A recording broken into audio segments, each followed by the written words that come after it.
আমরা 5 নাম্বার সেটে চলছি। আমাদের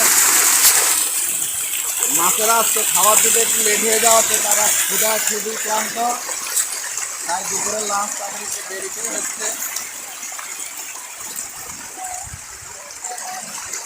আমরা 5 নাম্বার সেটে চলে আসছি।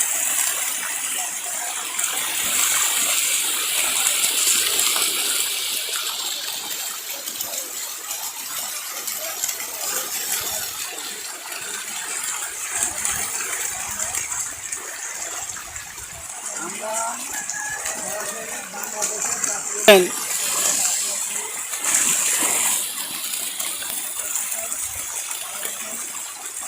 আমরা যদি আপনাদেরকে সেই পাখির চোখে একবার দেখাইতে পারতাম, কিন্তু দুঃখ বশত আমাদের ড্রোনটা পানিতে পড়ে গেছে, তাই আমরা ড্রোনের পাখির চোখে আপনাদেরকে দেখাইতে পারি না।